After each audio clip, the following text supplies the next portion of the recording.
Game Awards nominations segment. Wah! So I will be doing my annual Game Awards stream as I usually do because, I don't know, I think they're fun in a morbid way. I've also been pleased with the fact that they actually improved last year. I think I had to commend Keeley and the team. They actually put on a pretty good show last year. The last one was free. A lot of the issues I had in previous years were remedied. It was much better balanced with feeling like an actual award show and not just a series of advertisements. The games themselves that were shown off had a good amount of variety. There's only so much you can do depending on who's buying ad slots, but I didn't have that same sense of exhaustion that I usually have at the end of a Game Awards stream, where I feel like I've just been seeing the same game over and over and over and over again. And it feels kind of like a farce after a certain point. So, good on them, good on the team. But I wanted to talk about the next one, the upcoming one, because the categories. So as usual, I have not played most of the games that are nominated, but I want to take a second to acknowledge the games that are nominated. Game of the Year. Game of the Year nominees: Expedition 33, Death Stranding 2, Donkey Kong Bonanza, Hades 2, Silk Song, and Kingdom Come Deliverance 2. Do you notice something weird about that? There's no, for the most part, besides, I guess, Death Stranding 2, but even that's where this is not a traditional blockbuster lineup. I guess Donkey Kong Bonanza is a Nintendo title. It's a mainline Nintendo title. It's kind of like I'm gonna say something that's probably really dumb. It's like the DK64 to Super Mario 64. Like Bonanza to Odyssey.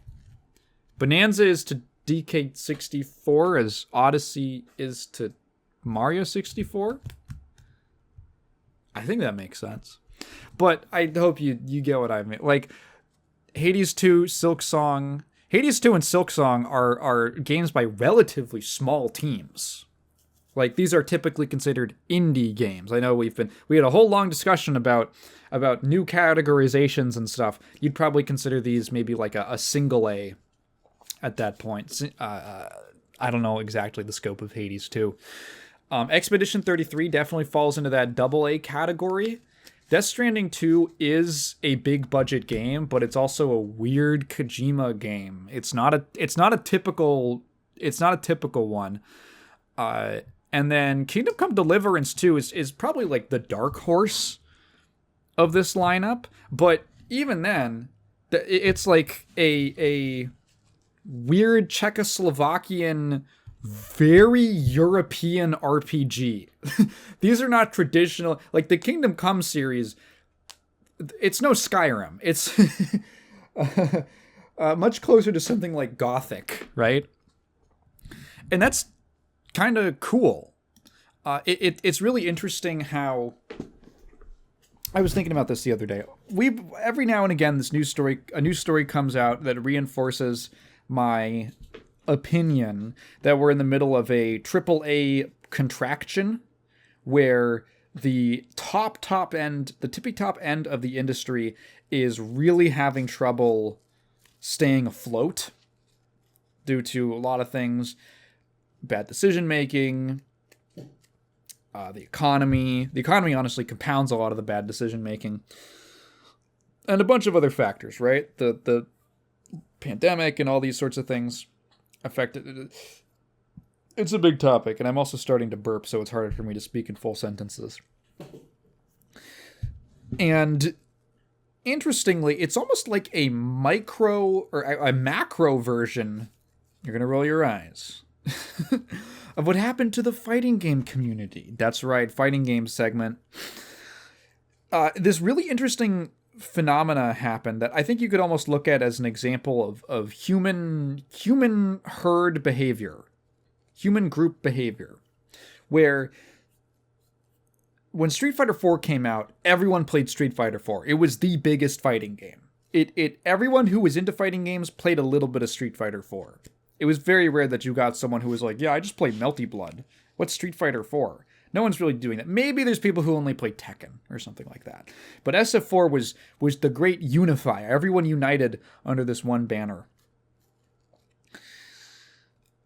And then Street Fighter V came out. And that game was really bad at launch. That game was so bad, it almost killed the series. But the thing was, so a lot of people didn't want to play Street Fighter V. They bounced off of it. There was some more hardcore people who stuck with the game, and then eventually it got much better. But in those first couple years, there's all these people who are left like, okay, well, Street Fighter sucks now, but I still want to play fighting games. So what do I do? And it turns out, oh, there's actually a whole wide world of fighting games. So this really interesting thing happens where the scene doesn't really grow that much because there isn't like one big game to get everyone in on the party. But everyone who's already there, who got in there because of Street Fighter 4, now starts to spread out and discover, hey, BlazBlue is really cool. Hey, Soul Calibur is really cool. There's all these neat Japanese fighting games that aren't Street Fighter. Guilty Gear Xrd got a big push during that time because it also happened to be nearing its final revision, Rev 2, when the game was the most refined. Like, the timing just matched up really well. So Guilty Gear started to get a real push around 2017, 2016. And this interesting thing happened where, yeah, I think to an outsider's perspective, fighting games kind of sort of went away. You know, Tekken, people playing Tekken 7, stuff like that. But the community actually sort of got really hardy. It got kind of strong because all of these other pillars, it wasn't so decentralized. All these other pillars started getting built up of all these different communities. And then Strive came out in 2021, and that brought a lot of new people in. And then Street Fighter 6 came out, and that launched really well. And now a bunch of more people came in. So when you have those big releases of games that actually go over very well, that serve to be good jumping on points for people hopping into the genre or who are curious about it, the fact that there's now this really wide community of people it helps a lot. It actually leads, I think, to an overall long term to a pretty good a good situation. And I think something similar is happening right now in gaming. So people don't have a lot of cash right now. The economy's not that great in America. I'm speaking from an American perspective here. So, do I want to spend $70 on a game? Maybe. But hey, there's like a $40 game that's made by a slightly smaller company. $40, $50, $60. $60 looks pretty good now. $30. There's tons of games for $10, $20. How much is Silksong? Let me look up how much Silksong, like one of the biggest, most hyped games of the year. $20. It's $20. Even if you're strapped for cash, making like a $20 purchase of a game, you know, with your paycheck money, that doesn't feel that bad, you know, if you think it's interesting and cool and a lot of people are hyping it up. So I think that I think that in a few years, we're going to see an interesting knock-on effect where there will be, once things kind of stabilize, I don't know how long that's going to be or what's going to happen in between, but eventually stuff's going to get built back up. An entire industry can't just die, especially not one like video games. And I think once that happens, we'll see a very interesting spread. Like, okay, let's go back to that game of the year. That game of the year list. Look at the variety. Look at the variety of genres on offer here. Clair Obscur, it's a French game, but heavily inspired by Japanese RPGs. Death Stranding 2, which is like a weird walking, hiking. I don't know what you'd categorize Death Stranding as. It's sort of an open world package delivery thing with all these this like slow building up of networks of travel and stuff like that, and there's combat, and it's a weird game, right? Donkey Kong Bonanza, which is kind of a classic 3D. There's a lot of collectathoning, I guess. It's like it's a Nintendo, a 3D Nintendo game. Hades 2, a roguelite, Hollow Knight Silk Song, which is I hate saying Metroidvania, but I will. A Metroidvania game. And then Kingdom Come Deliverance 2, which, as I said before, is like a not super traditional RPG. Traditional in the way that I think a lot of mainstream game players are not very used to the types of systems, that are on display. It's not exactly a power fantasy game. That's a really interesting spread of genres to have popular enough and that's sold well enough that they're up for a nomination like Game of the Year. They do that usual thing. I was just clicking through the nominations for every category, and yeah, a lot of them are just repeats. Same one. You're going to see a lot of Death Stranding 2, a lot of... actually, Ghost of Yote's up for a lot of these. Expedition 33, it's nominated for like a billion things. It just won every single award it was nominated for at the Golden Joysticks. Hades 2 and Silk Song. Like, these are all the big heavy hitters. Heavy hitters of the year. Silent Hill F is also in quite a few of these. What are some of these other categories? Can't believe No Man's Sky is still getting support. That's wild. Independent game. Oh my god, yeah. Look at best independent game. This was so their definition of independent and indie is it's a little weird. We've been over this before. There was the Dave the Diver debacle, the DDD, if you will. But again, like, look at there's two Hades, Silk Song, Expedition 33, but also Blueprints, which, I mean, it's kind of rare that a puzzle game gets so much buzz. Haven't played it yet. Someone's told me I would really like it because I like Myst a lot. Ball X Pit, which is a game that I saw people talking about. Absolem, which I think is another Metroidvania-y thing. That I've also heard is great. They do debut... Oh, they took it off! They took off Megabonk. Megabonk was originally nominated for an award for debut indie, and the developer objected to being called a debut indie. So they actually took it off. That's interesting. Let's see. The only reason I know about Best Mobile Game is because there's a clip of Jeff Keighley saying Uma Musume, but he says Uma Muzimi or something. It's weird. You would think that at this point he would be able to pronounce Japanese words like properly. You'd think that with someone who's like best friends with Hideo Kojima. Do you think he's been mispronouncing Hideo Kojima's name this whole time? He's been calling him like Hido. Oh boy, I love playing Street Fighter with my favorite guy, Ryu. What else is nominated here? Oh, Best Fighting. I gotta talk about Best Fighting. So, I have taken... I think last year was when I really started talking about it, but I take a little bit of an issue with the way that their criteria for certain categories and what kind of deserves to, I think, have its own category. So, infamously, a couple years ago, the Best Fighting Game category has been maybe one of the wonkier ones. I feel like no other category gets as weird as this one, and I think it's because fighting games kind of require a little bit more insider knowledge, and they just don't have anyone who really specializes that hard in them working on the nominees. So the nominees are 2XKO, which technically the developers don't even consider released, but hey, we gave it to Multiverse as a game that was in beta actually that whole time. Trust me, guys, it was just a beta.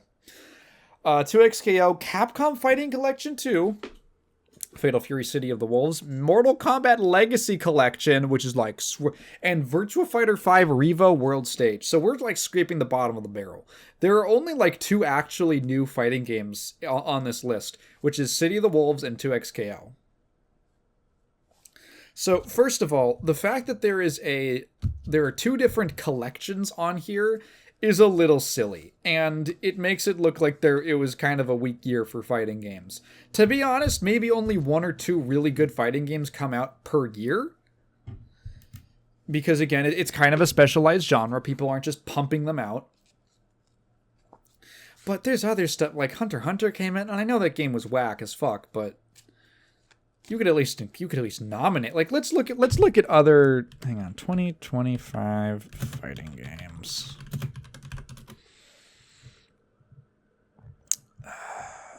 Let's see. Everyone's just talking about the nominations. Yeah, not that many. Bleach. Bleach Rebirth of Souls. Yeah, the Dissidia type Bleach game, which I still haven't played. It doesn't go on sale for low enough for me to justify it. Yeah, like you could have taken the collections off, and Virtua Fighter 5 is literally just a re-release update of a game from like 10-15 years ago. It's really weird. I think that there should be categories for certain types of content. There should be categories for things that are... There should be collections, and like I said last year, I think there should be a category... I think there needs to be a category for collections, DLC, and remakes / high-end remasters. All as three separate things. This is like when... That was my issue with when... What was it? I think that Cyberpunk expansion got nominated or something like that, and it was like I don't know if I forget what category it was in, but I was like I don't know, like it probably deserves a nomination for something, but it feels like it's kind of muscling in on what could have gone to maybe a new game that actually released this year. So I think that those should go in their own category. I think that there are so many remakes and remasters as of late that honestly a lot of which are really good, like that Silent Hill 2 remake, or I'm going to talk about System Shock later. The System Shock remake was great. I think that deserved a nomination for something in the year it came out, because it's not just voting on what's the best game, right? Like most of the other categories, when you're talking about a remake or a remaster, you're looking at how well does this preserve and maybe freshen up an original experience? What does the best job? Because there's bad ones, but there's been a lot of good ones. For instance, the System Shock remaster. This is going to be a System Shock heavy podcast. I'm going to warn you guys. It's been on the brain. The System Shock remake, I should say. Is everyone gonna love that game? No. It's a great remake. But the game it's remaking might not be your cup of tea. System Shock has its little quirks and its little eccentricities.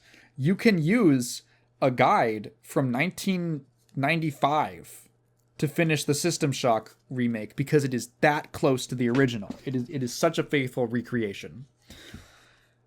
It might just be a game that drives you absolutely insane. So that's what you should be judging it on. Collections as well. Like honestly, the fact that the Mortal Kombat Legacy Collection is nominated here is a total joke. Like, have you seen that game?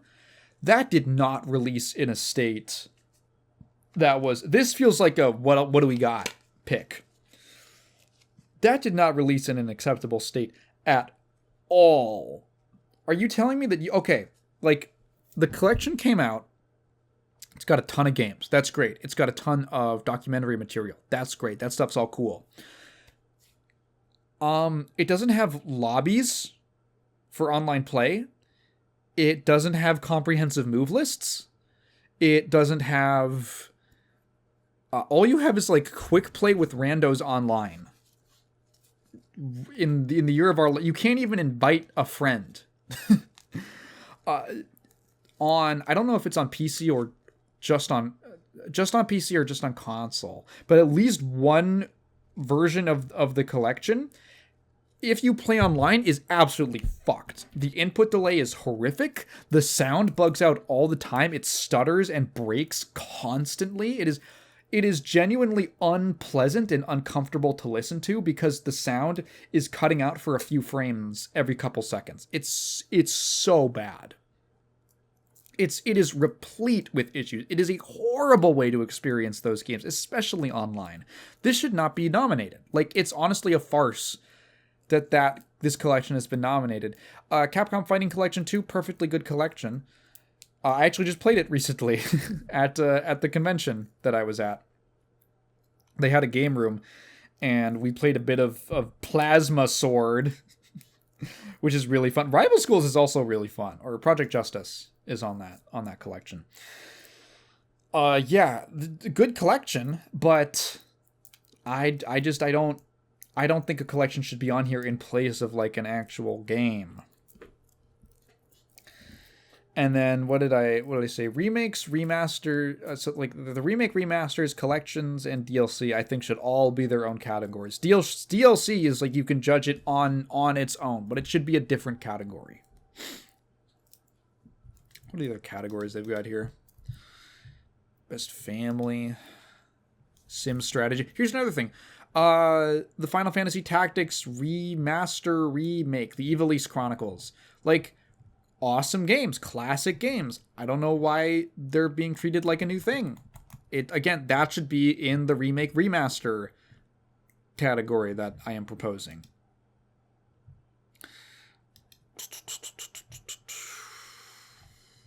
Best multiplayer, I've only played Peak.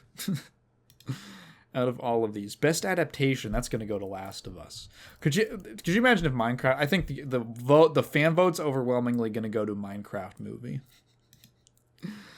Most anticipated game is such a funny category. Most anticipated microtransaction. That should be another one. What is it? Content creator of the... Hey, what the fuck? I'm not on here? You put the Burnt Peanut on best content creator, but you couldn't put Taigen Moon? Come on, guys. Are you kidding? That's how I know. This is a sham award show. This is a total sham. I'm voting for Sakura Miko. Best esports game. This is the one where they always put Counter-Strike, Dota, League of Legends. And then it used to be Rocket League, but I'm sorry to say Rocket League has been supplanted by Valorant, the Riot takeover. So now there's only space for one other game, which this year is Mobile Legends Bang Bang. I think it is actually fucking nutty that they didn't put Street Fighter 6 on this over fucking Mobile Legends Bang Bang. Are you kidding? Oh, fuck, whatever. And best esports athlete. Obviously, the only guys I really know are Kakaru and Mena RD. I like Mena a lot. I'd give the vote to Mena. Kakaru's also a great... I think it would be really nice if he got it, seeing as he's retiring. He's had an amazing run in Street Fighter, and it would be cool if he got it. It's probably going to go to some Valorant guy. And best esports team. Well, you guys know I love Team Falcons. Everyone knows that I'm like the biggest Team Falcons fan on the world, in the world. And then finally, player's choice. Are these for games? I don't know what those are for. I forget what the player's choice is for. Yeah. So do I take the Game Awards super seriously? I kind of take them seriously in a fun way. Kind of like it's like rooting for a sports team. where, well, I don't know about that actually, because like some people, like their team loses and they beat their family over it. I'm not like beating my wife over the fact that Expedition 33 isn't gonna win Best Sound Design or something like that, but it's fun in the sense that it's just kind of fun to pick teams and all that. But I do think that the nominations, I think it's interesting because the Game Awards serves as a bit of a barometer, a bit of a cultural barometer for what is popular and what's in the cultural consciousness. Not necessarily what's the most successful, because if that were the case, Monopoly Go would, be nominated for every category, but no one gives a fuck about Monopoly Go. The highest grossing game in the world. Did you know that?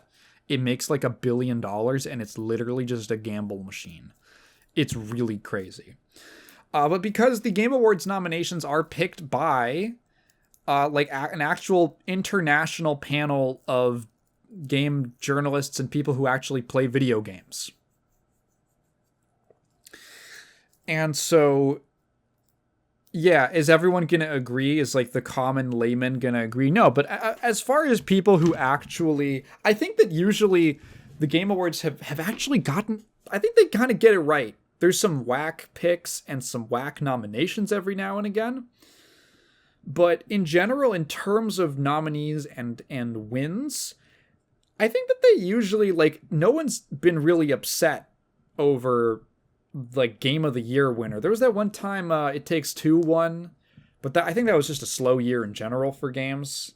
And it was like, yeah, it's fine. So I actually generally trust the tastes of the Game Awards committee. And I think that the fact that there's been like a shift, that would be interesting. That might be an interesting side channel video to go and look at the nominees for every single year and see if there's a noticeable tone shift over time. I think the fact that there are so many, the only like big company, big publisher in Game of the Year is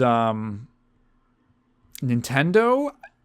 Actually, Death Stranding 2 is Sony as well. That's 2 out of 6.